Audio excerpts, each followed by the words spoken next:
അപ്പൊ നമ്മുടെ സബ്ജക്ട് എന്ന് പറയുന്നത് കോമ്പൻസേഷൻ ആൻഡ് റിവാർഡ്സ് മാനേജ്മെന്റ് എന്നതാണ് MMPH007. അതായത് കോമ്പൻസേഷൻ നമ്മൾ വളരെയധികം കേട്ടിട്ടുള്ള ടേം ആണ് കോമ്പൻസേഷൻ റിവാർഡ് എന്നതൊക്കെ. ഒരു ഇൻഡസ്ട്രിയിൽ വർക്ക് ചെയ്യുന്ന അല്ലെങ്കിൽ ഒരു കമ്പനിയിൽ വർക്ക് ചെയ്യുന്ന എംപ്ലോയി അറിഞ്ഞിരിക്കേണ്ട ഒരു ടേം ആണ് കോമ്പൻസേഷൻ റിവാർഡ് എന്ന് പറയുന്നത്. ഇപ്പൊ നമ്മളായാലും പഠിച്ചിട്ട് നാളെ നമ്മൾ വർക്ക് ചെയ്യാനാണ് പോകുന്നത്. നമ്മൾ പഠിച്ച് നമ്മുടെ എഡ്യൂക്കേഷൻ കൊണ്ട് നമുക്കും ലക്ഷ്യം എന്താണ്? നമുക്കൊരു നല്ല ഒരു കമ്പനിയിൽ നമുക്ക് വർക്ക് ചെയ്യണം. നല്ലൊരു പൊസിഷനിൽ അല്ലേ? അപ്പൊ നമ്മള് കുറെ കാര്യങ്ങൾ അറിയണം. എന്താണ് കോമ്പൻസേഷൻ? എന്താണ് റിവാർഡ്? അവിടെ നമുക്ക് എങ്ങനെയാണ് അത് നമുക്ക് നല്ല കോമ്പൻസേഷൻ റിവാർഡ് ഒക്കെ ഏൺ ചെയ്യാൻ പറ്റുന്നത്. സോ അതിനെക്കുറിച്ചൊക്കെയുള്ള ഒരു ഡീറ്റെയിൽഡ് സ്റ്റഡിയാണ് നമ്മുടെ ഈ ഒരു സബ്ജക്ട് എന്ന് പറയുന്നത്. ഫസ്റ്റ് നമുക്ക് നോക്കാം എന്താണ് സത്യത്തിൽ കോമ്പൻസേഷൻ റിവാർഡ്? അതൊക്കെ എന്താണെന്ന് നോക്കുകയാണെങ്കിൽ കോമ്പൻസേഷൻ റിവാർഡ് എന്ന് പറയുന്നത് എങ്ങനെയാണ് ഒരു എംപ്ലോയി ഏൺ ചെയ്യുന്നത് വെച്ചാൽ ആ ഒരു എംപ്ലോയി ആ ഒരു കമ്പനിയിൽ ഇടുന്ന അദ്ദേഹത്തിന്റെ എഫേർട്ടിനനുസരിച്ചായിരിക്കും അദ്ദേഹത്തിന് റിട്ടേൺ ആയിട്ട് ഒരു കോമ്പൻസേഷൻ അല്ലെങ്കിൽ റിവാർഡ് കിട്ടുന്നത്. അതായത് നമ്മൾ പരീക്ഷയ്ക്ക് ഇരുന്ന് പഠിച്ച് നമ്മൾ പരീക്ഷ എഴുതുന്നു.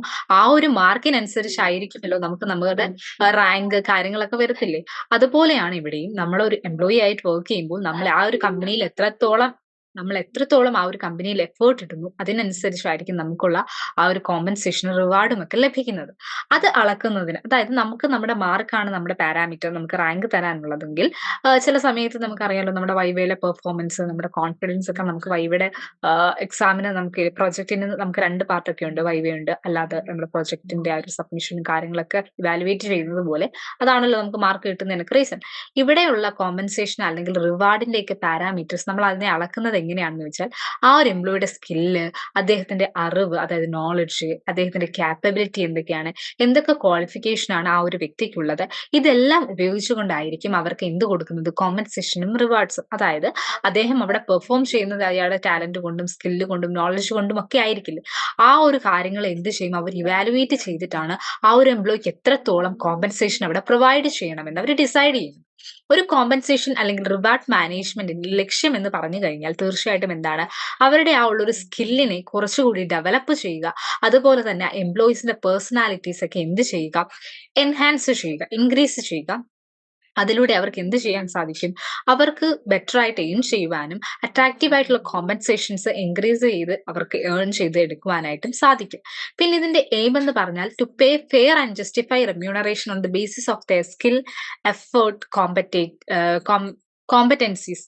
അതായത് എന്താണ് അവർക്കുള്ള ഒരു സ്കില്ല് അല്ലെങ്കിൽ അവർക്കുള്ള ആ ഒരു ടാലന്റ് കാര്യങ്ങൾക്കനുസരിച്ച് അവർക്ക് ഫെയർ ആയിട്ട് അതായത് ആ ഒരു വ്യക്തിക്ക് എത്രത്തോളമാണ് അദ്ദേഹം അവിടെ കൊടുക്കുന്ന ആ ഒരു ഇൻപുട്ടിനനുസരിച്ച് അവർക്ക് എന്ത് ചെയ്യുക അവർക്ക് പ്രോപ്പർ ആയിട്ടുള്ള ഒരു ഫെയർ ആൻഡ് ജസ്റ്റിഫയബിൾ ആയിട്ടുള്ള ഒരു റെമ്യൂണറേഷൻ കൊടുക്കുക എന്നാണ് ഒരു കോമ്പൻസേഷൻ ആൻഡ് റിവാർഡ് മാനേജ്മെന്റിന്റെ ലക്ഷ്യം. അതുപോലെ തന്നെ എന്ത് ചെയ്യുക to obtain able and efficient employees. അതായത് നമുക്കുള്ള ചിലത് എന്താ റീറ്റെയിൻ ചെയ്യും ഹൈ പെർഫോമിംഗ് എംപ്ലോയീസിനെ. അതായത് നമുക്കുള്ള എംപ്ലോയീസ് നല്ലതായിട്ട് പെർഫോം ചെയ്യുന്നു അല്ലെങ്കിൽ നമ്മുടെ ഒരു കമ്പനിയുടെ സക്സസിന് അല്ലെങ്കിൽ പ്രോഫിറ്റ് മേക്കിങ്ങിൽ അവർ വളരെയധികം എന്താണ് ഒരു കീ റോളാണ് അവർ പെർഫോം ചെയ്യുന്നത് ഇരിക്കട്ടെ. അങ്ങനെയുള്ള ഒരു എംപ്ലോയി അവർ എന്ത് ചെയ്യാനായിട്ട് സാധിക്കും അവർ റീറ്റെയിൻ ചെയ്ത് ആ ഒരു ഓർഗനൈസേഷനിൽ നിലനിർത്താൻ സാധിക്കും. അങ്ങനെയുള്ളവർക്ക് അവർ എന്ത് ചെയ്യണം പ്രോപ്പർ രീതിയിലുള്ള കോമ്പൻസേഷനും റിവാർഡ്സും പ്രൊവൈഡ് ചെയ്യണം.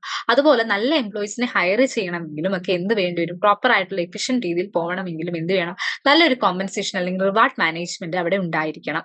അതുപോലെ തന്നെ എന്താണ് അവർ എംപ്ലോയീസിന് പ്രൊവൈഡ് ചെയ്യുന്ന എന്താണ് qualities of services are rendered by employees. അതായത് ആ ഒരു എംപ്ലോയീസ് പ്രൊവൈഡ് ചെയ്യുന്ന സർവീസിന്റെ ക്വാളിറ്റി ഇൻക്രീസ് ചെയ്യുന്നതിനും ഇതൊരു ഹെൽപ്ഫുൾ ആയിട്ടുള്ള പ്രോസസ്സാണ്.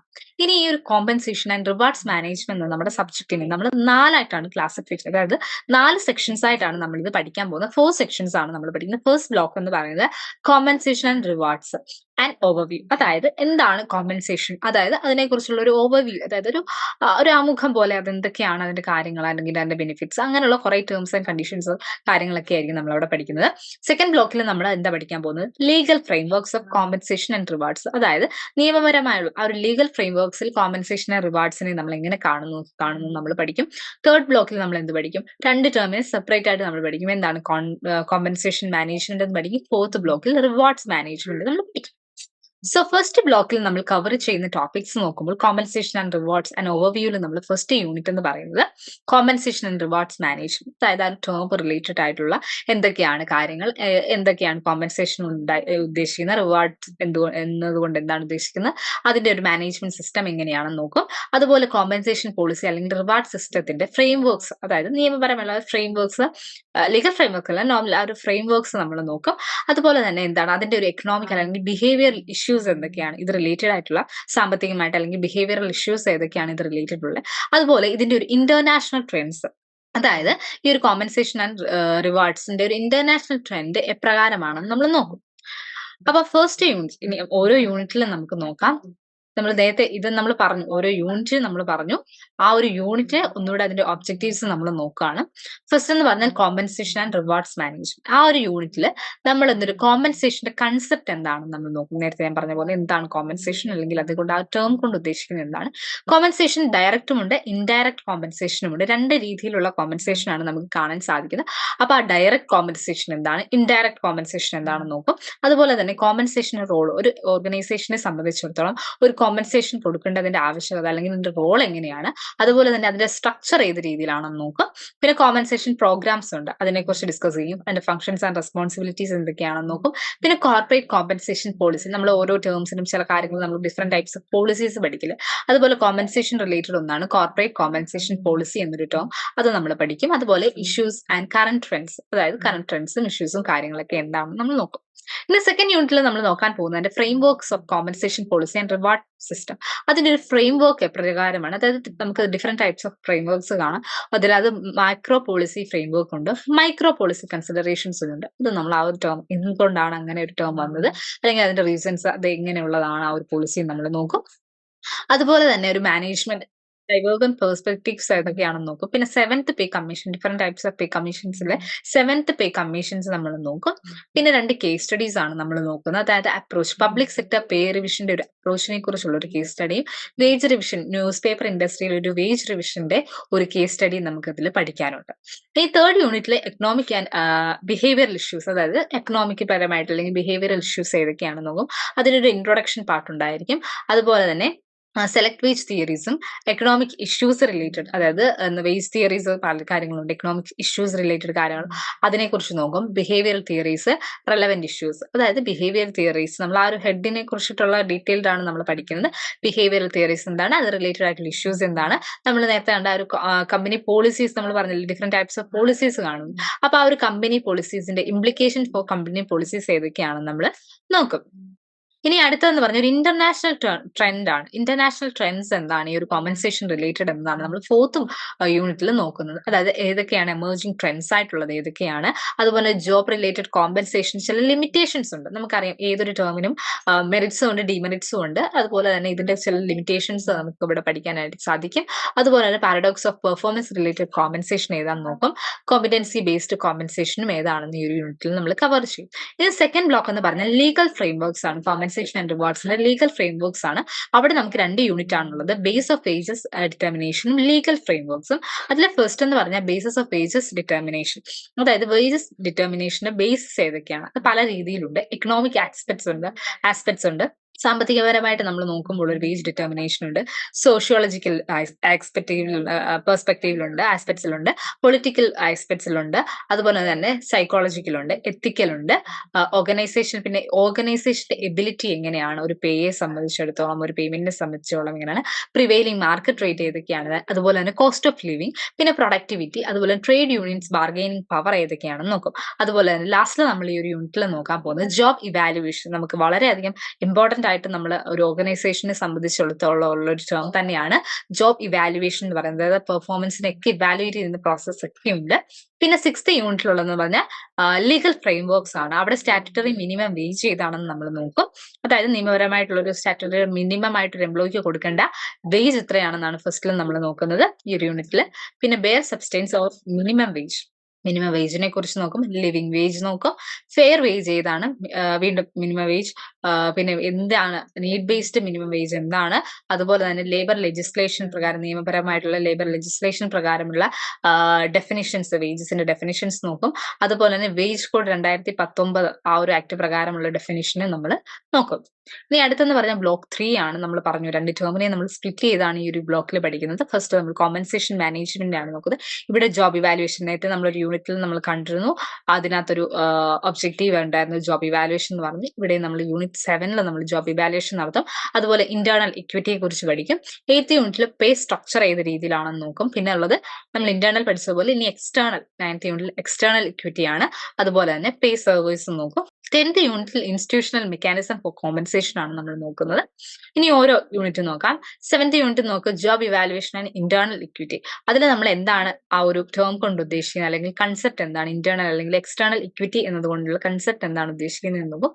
ജോബ് ഇവാലുവേഷൻ എന്തൊക്കെയാണെന്ന് നോക്കും. എന്തൊക്കെയാണ് ജോബ് ഇവാലുവേഷന്റെ മെത്തേഡ്സ് അല്ലെങ്കിൽ അതിന്റെ സിസ്റ്റംസ് ഏതൊക്കെയാണെന്ന് നോക്കും.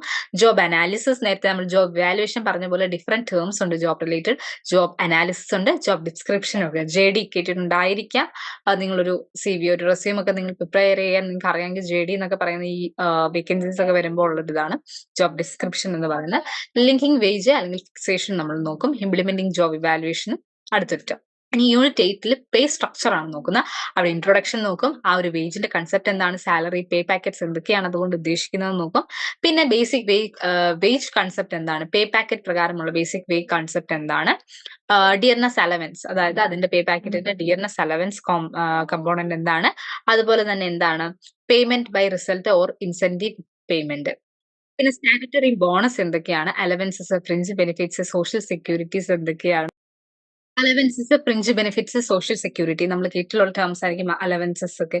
അതായത് HRA ഒക്കെ അലവൻസസിന്റെ എക്സാമ്പിൾ ആണ്. ഫ്രിഞ്ച് ബെനിഫിറ്റ്സ് ഒക്കെ എംപ്ലോയീസിന് പ്രൊവൈഡ് ചെയ്യുന്നത്. പിന്നെ social security, allowances, fringe benefits and social security. Okay, ഇനി understanding trends of pay packets, pay പാക്കറ്റ്സിന്റെ ട്രെൻഡ്സ് എന്താണെന്ന് നമ്മൾ ഈ ഒരു യൂണിറ്റിൽ നോക്കുന്നതായിരിക്കും. ഇനി external equity and pay service ആണ് 9th യൂണിറ്റ് എന്ന് പറയുന്നത്. എന്താണ് എക്സ്റ്റേണൽ ഇക്വിറ്റി നോക്കും.